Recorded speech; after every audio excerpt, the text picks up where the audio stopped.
बिहार में चुनावी सरगर्मी तेज होते ही हर पार्टी के नेता और प्रत्याशी लोगों के बीच मिलने जुलने लगे हैं। इसी बीच ओबरा विधानसभा में चुनावी सरगर्मी तेज हो गई है। वार पलटवार के इस दौर में लोजपा प्रत्याशी डॉक्टर प्रकाश चंद्रा ने कई गांवों का भ्रमण किया और साथ ही बुलेट न्यूज से हुई बातचीत में क्या कुछ कहा, देखें यह रिपोर्ट। नमस्कार, बुलेट न्यूज़ देख रहे हैं आप और मैं हूं राजकुमार पाठक। देखिए, अभी हम मौजूद हैं ओबरा में और चुनावी सरगर्मी तेज़ है। अभी जहाँ जो हमारे साथ मौजूद हैं वो समाज सेवी डॉक्टर प्रकाश चंद्रा है। समाज सेवी इसलिए क्योंकि ये पूरे क्षेत्र में औरंगाबाद ज़िले में अपने कामों के बदौलत ये नाम हासिल किए हैं। लेकिन अब जो इनका राजनीतिक परिचय अगर हम आपको दें तो लोक जनशक्ति पार्टी से ये प्रत्याशी के रूप में ओबरा विधानसभा में मौजूद हैं। समाज सेवी के रूप में खूब काम किया आप, अब राजनीति में आने का सफ़र और पहली बार चुनाव में उतर रहे हैं आप, कैसा लग रहा है? मैं तो अभी भी फील कर रहा हूँ समाज सेवी ही हूँ। मैंने कुर्ता पैजामा नहीं सिलवाया है, पहले जो गेटअप था वही है, भाषण का तरीका नहीं बदला है। आज भी मेरे दिल में वही इच्छा है कि लोगों की सेवा कर सकूँ और मजबूती से कर सकूँ। राजनीति में आने का मुख्य कारण सिर्फ इतना ही है कि बराबर कार्यकर्ताओं की हक की हकमारी हो जाती है। कोई न कोई बड़े नेता या बड़े नेता के पुत्र आकर के चुनाव लड़ने आ जाते हैं और 5 साल तक सड़क पर संघर्ष कार्यकर्ता करते हैं, वो चाहे किसी भी दल के हों, किसी भी जाति के हों। आप देख रहे होंगे जनता दल यूनाइटेड से जो आए हैं उनका ओबरा से कोई लेना देना नहीं है। वो 12-13 साल पहले यहाँ से विधान परिषद का चुनाव लड़े, उसके बाद दूसरी बार फिर लोग उनको देखे चुनाव में ही। कोरोना काल में भी किसी की सुधि लेने नहीं आए, एक्सीडेंट हुआ, लोगों का घर गिरा, आगलगी की घटनाएं हुई, ये जनप्रतिनिधि कहीं नहीं थे। दूसरे जनप्रतिनिधि हैं राष्ट्रीय जनता दल से डॉक्टर कांति सिंह के पुत्र, उनका पहचान भी यही है, कांति सिंह के पुत्र है, और वो भी चुनाव में आ गए। इसके पहले अभी भी कोरोना है, आप देखे होंगे 2 दिन पहले कि आईजी की मृत्यु हुई है कोरोना से। कोरोना का संकट घटा नहीं है, बावजूद उसके वो अपने पुत्र और पूरे परिवार के साथ चुनाव के मैदान में हैं। लेकिन कोरोना काल में कोरोना के डर से वो छुपे हुए थे और हम सड़कों पे थे। पूरा परिवार मेरा कोरोना ग्रस्त हुआ, मेरे सहकर्मी कोरोना ग्रस्त हुए, हमारे हैंड्स ऑफ प्रकाश चंद्रा के जितने भी लोग थे, चिंटू मिश्रा जी थे, राममनीष यादव जी थे, ऐसे सारे जितने भी हमारे 16,000 युवा हैं वो लोग सड़क पे थे, लोगों के बीच थे, पूरे औरंगाबाद जिले में थे। तो आपने अगर समाज सेवी कहा है तो समाज सेवी ही कहें, क्योंकि अगर मैं राजनीतिक व्यक्ति होता तो मैं विधानसभा तक फोकस करता। लेकिन मेरा कार्यक्षेत्र पूरा जिला रहा, और जिला नहीं, बिहार के बाहर भी, दिल्ली में, गुड़गांव में, सूरत में, गोवा में, यहाँ लुधियाना में, हिमाचल प्रदेश के बद्दी में, चंडीगढ़ में और मुंबई के धारावी में भी जो लोग फंसे थे, ऐसे कम से कम 1 लाख परिवारों को मैंने मदद पहुंचाया। दिल्ली में प्रवासी जो मजदूर थे, मैंने उनसे नहीं पूछा बिहार के हो या यूपी के हो या बंगाल के हो। बॉर्डर पर जब उनको रोका गया, अव्यवस्था की स्थिति थी, मैंने नोएडा में भी उनको फूड पैकेट्स उपलब्ध कराए और खाद्यान्न भी, अनाज भी दिया उनको 10-10 दिनों का। उसके अतिरिक्त दिल्ली में हमारे एक सहयोगी हैं धर्मवीर आचार्य, उनके साथ मिल करके मैंने 12,000 लोगों को दोनों टाइम का भोजन उपलब्ध कराया। तो आप मुझे समाज सेवी कहेंगे तो अच्छा लगेगा, क्योंकि राजनीति में फिर अपने फायदे के लिए करते हैं और समाज सेवा तो सिर्फ अपने सुकून के लिए करते हैं, अपने लोगों के सुकून। वही सवाल होगा समाज सेवी यही कि पहली बार आप राजनीति के रूप में आए हैं, प्रत्याशी के रूप में जनता के बीच जब जा रहे हैं, एक तो लोग आपको समाज सेवी के रूप में जानते हैं, आपके पास आते हैं अपना दर्द लेकर। अब जब आप जा रहे हैं, क्योंकि आप प्रत्याशी के रूप में जा रहे हैं, क्या माहौल मिल रहा है, क्या लोग कह रहे हैं? बड़ा सुकून लग रहा है। जनता कभी नहीं ठगती, नेता ठगता है उसको। क्योंकि जब हम लोगों के बीच जा रहे हैं, इतना उमड़ के प्यार मिल रहा है, इतना प्यार मिल रहा है, उतना तो इनकी सेवा भी नहीं की है जितना प्यार मिल रहा है, पहली बात। और दूसरी बात कि हर लोग जाति के नाम पर चुनाव लड़ते हैं, लेकिन मेरे साथ तो पूरा जमात है। बहुत अच्छा लग रहा है, मैं इनकी सेवा और दिल से करूँगा। एक सवाल और हम करेंगे, क्योंकि अभी जब आ रहे थे 25-30 किलोमीटर पड़ जाता है और रास्ता पूरा ख़राब था।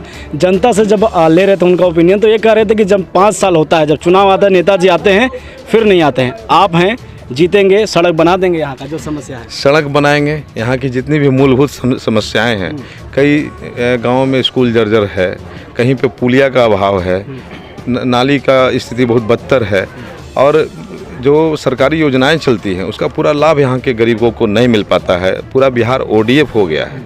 आश्चर्य लगेगा, आप जब आए होंगे, मैं भ्रमण कर रहा हूँ, नारकीय स्थिति है, कहीं शौचालय पूरी तरह बन नहीं पाया है। जनता ठगी गई है अब तक, अब नहीं ठगी जाएगी। योजनाओं का मॉनिटरिंग होगा, विकास होगा, विकास दिखेगा, क्योंकि हम हमेशा जनता के बीच ही रहते हैं और सीजनल तो है नहीं कि फिर चुनाव बाद गायब हो जाएंगे। तो अब जब इनकी जिम्मेवारी मेरे ऊपर हो जाएगी तो इस 5 साल को हम अपना स्वर्णिम 5 साल का बनाएंगे। बिल्कुल। अब ओबरा की बात करें, यादव का गढ़ कहा जाता है ये, और राजद का यहाँ पर सिटिंग रहा है पूरा, कैसे चुनौती दे रहे हैं आप सामने? यादव भी मेरे साथ हैं, क्षत्रिय का आशीर्वाद है, ब्रह्मर्षि मेरे साथ हैं, रविदास मेरे साथ हैं, रजवार मेरे साथ हैं, पासवान मेरे साथ हैं, वैश्य मेरे साथ हैं, अति पिछड़ा मेरे साथ हैं। वही तो मैं बोल रहा हूँ ना कि अब तक जाति के नाम पर बांट करके लोगों को ठगा गया और जाति के आधार पर भी विकास की योजनाओं की राशि का भी बंदरबाट किया गया, अपने अपने जाति बहुल क्षेत्र में ही दिए। अब ऐसा नहीं होगा। अब ओबरा में वहाँ विकास होगा जहाँ ज़रूरत होगी, क्योंकि जमात मुझे चुनेगा और पूरे जमात के लोग मेरे साथ हैं। मानवता से बड़ा और क्या जात होता है? हम तो मनुष्य जाति में जन्म लिए हैं, तो हमारी जाति तो मानवता की होनी चाहिए। ये जात पात क्या? जाति पाति तो सिर्फ शासन करने का फॉर्मूला है। जो लोग कर्मठ नहीं हैं, जिनके पास सिर्फ एक ही पूंजी है जाति, आपने रश्मि रथी पढ़ा होगा, जाति जाति करते हो जिनकी पूंजी केवल जाति, तो वो लोग जाति पाति करते हैं सिर्फ शासन करने के लिए, लोगों को बांट करके शासन करते हैं। मुझे जाति से क्या लेना देना? मेरे साथ तो सब लोग हैं, यदुवंशी से लेकर रघुवंशी तक, ब्राह्मण से लेकर सब लोग मेरे साथ हैं। जात जमात की बात करें, हमारे साथ में और भी लोग हैं, उनसे ही जान लेते हैं। गांव-गांव घूम रहे हैं आप, क्षेत्र घूम रहे हैं, क्या माहौल है और इसके साथ जुड़ने का फिर कैसा रहा? क्या मैं आपको साफ साफ बता दूं कि यहाँ लोगों में इतना उत्साह है कि ओबरा दाऊद नगर के धरती पे सबसे पहले ऐसे व्यक्ति आए हैं जो धरती का नेता नहीं, ये घर का बेटा है और सब लोग को उत्साहित है और ये ओबरा के धरती का सौभाग्य है। और मैं आपको विश्वास दिला दूं, इसके पहले इतना काम हुआ है यहाँ पे, इतना काम हुआ है। आज तो लोग चुनाव में नजर आए हैं, इन्होंने पिछले 22 साल से समाज की सेवा की है, बिना जाति बिना धर्म का, बिना नाम पूछे कि आप किस जाति का हैं, जो गए हैं और वहाँ मान सम्मान मिला है और उनका काम हुआ है, तत्काल काम हुआ है, कोई प्रलोभन की बात नहीं कही गई है।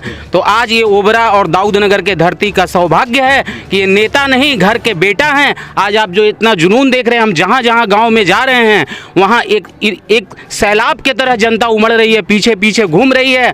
और मैं आपको विश्वास दिलाता हूं कि यहां से लोजपा प्रत्याशी पूरे बिहार में सबसे अधिक वोट से जीतेगा और डॉक्टर प्रकाश चंद्रा का आगे भेजेगा। ये ओबरा में मौजूद हैं हम और यहाँ पर लगातार जो देख सकते हैं भीड़, ये समर्थक हैं और जनता इनके साथ खड़ी है और चाहती है कि जो स्थानीय हो वो यहाँ पर रहें और स्थानीय जो विधायक चाहते हैं कि हमारा जो विधायक हो स्थानीय विधायक हो। क्या लग रहा है आप? महाराष्ट्र क्या बोलिए? यहाँ हमारे बड़े साहब पासवान साहब भगवान के रूप में माने जाते हैं, सब लोग कहते हैं। और हमारे प्रकाश चंद्रा भैया जी इस लोजपा से टिकट मिला है, तो मैं कहूँगा ये चुनाव में नहीं, बहुत पहले से भी मदद करते हैं, गरीबों को साथ रहने वाले नेता हैं। और प्रकाश भैया के सवाल है, कोई गरीब गुरबा तमाम व्यक्ति जाता है, सब कुछ सेवा करते हैं। हम लोग के प्रत्याशी इनको भगवान रूप में मान रहे हैं। चलिए, तो ये भीड़ है और ये भीड़ समर्थक बता रहा है किस तरीके से। क्या नाम हुआ आपका? मेरा नाम मनीष कुमार हुआ। क्या कहेंगे आप, जिस तरीके से घूम रहे हैं तो लोगों का क्या कहना है और आप जुड़े हुए हैं, साथ में हैं, क्या कहेंगे आप? मैंने जब पहले प्रकाश चा से जुड़े हुए 5 साल हो गया, पहले मैं जात पात पर रहता था। जब से इनसे जुड़े तो मेरे जात पात कुछ नज़रें नहीं आता है, मैं केवल देखता हूँ कि समाज सेवा करते हैं और इनके बीच रहकर मैं जाति भुला गया कि जात पात भी होता है। और मैं हर जात को प्रकाश ने हमारे संपर्क करते हुए हर चीज़ के लिए मदद करवाएं। हर ओबरा विधानसभा से लेकर हर जगह हम लोग जा कर कोरोना में 6 महीना लगातार बाहर निकल कर, कोई रोड पर जनता नहीं रहता था, उसमें घर घर जाकर हम लोग राशन, सामान, मास्क, सैनिटाइजर घर घर पहुंचाते थे। बिल्कुल। एक सवाल और ले लेंगे आपसे, विधायक के रूप में जब आप आते हैं, पहली प्राथमिकता क्या रहेगी आपकी? पहली प्राथमिकता होगी कि जहाँ भी सड़कें टूटी फूटी हैं उनको सुधारना। दूसरा कि बिहटा से लेकर के अनुग्रह लाइन रोड तक रेलवे लाइन के लिए मैंने पहले भी आंदोलन किया था, उसको जब ताकत मिलेगा तो मैं उस रेलवे लाइन के काम को शुरू कराना चाहूँगा। दाऊद नगर जिला बने, इसके लिए पूरा प्रयास होगा। अस्पतालों की स्थिति सुधरनी चाहिए, डॉक्टरों की घोर कमी है, आप महसूस करते होंगे, तो अस्पतालों की स्थिति को सुधरवाऊँगा। शिक्षा का स्तर सुधरना चाहिए।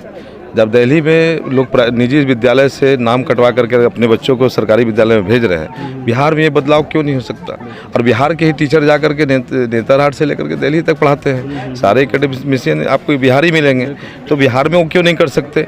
तो उसको वो सब भी मैं करवाऊँगा, चाहे जैसे भी होगा। और उसके अतिरिक्त जो युवा बेरोजगार हैं तो स्किल डेवलपमेंट का कौशल विकास का केंद्र चल रहा है प्रधानमंत्री के द्वारा, लेकिन वो सही मायने पर ज़मीन पे नहीं उतर पा रहा है। तो अगर युवाओं को सही ढंग का प्रशिक्षण किया जाए, और पूरे वर्ल्ड में हिंदुस्तान अनस्किल्ड मैन पावर का कंट्री बोला जाता है, मतलब यहाँ तो युवा हैं लेकिन उनके पास स्किल नहीं है, और स्किल्ड युवाओं का ज़बरदस्त डिमांड है गल्फ़ में भी और यूरोपियन कंट्रीज़ में भी। तो हम प्रयास करेंगे कि इनको स्किल्ड किया जाए और इनको रोज़गार मुहैया कराया जाए, कुछ प्राइवेट एजेंसीज़ का भी मदद दिया जाए, और इनको युवाओं को कहीं ना कहीं इंगेज किया जाए। अगर बेरोजगारी बढ़ेगी तो अपराध बढ़ेगा, क्योंकि उनके अंदर नकारात्मकता आएगी, हताशा आएगा। उनको अगर खुश देखना है तो आप उनके अंदर अगर चाहते हैं कि सकारात्मक सोच हो तो उनको रचनात्मक कार्यों में डालना होगा, और इसके लिए मैं पूरा प्रयास करूँगा। तो बहुत बहुत धन्यवाद आपका हमारे साथ जुड़ने के लिए। तो ये हमारे साथ प्रकाश चंद्रा जी थे, जो लगातार जन समर्थन इनके साथ में है, और किस तरीके से ये चाहते हैं कि जिस तरीके से ये भीड़ है ये बता रहा है कि जो जन समर्थन चाहिए, जो लोग यहाँ पर स्थानीय हैं वो चाहते हैं कि स्थानीय विधायक ही हमारा बने, और प्रकाश चंद्रा के रूप में देखना चाहते हैं। देखना ये होगा कि चुनाव के वक्त जब वोटिंग पड़ेगा उस समय लोगों की राय क्या होती है। बने रहिए हमारे साथ और देखते रहिए बुलेटिन। बहुत बहुत धन्यवाद।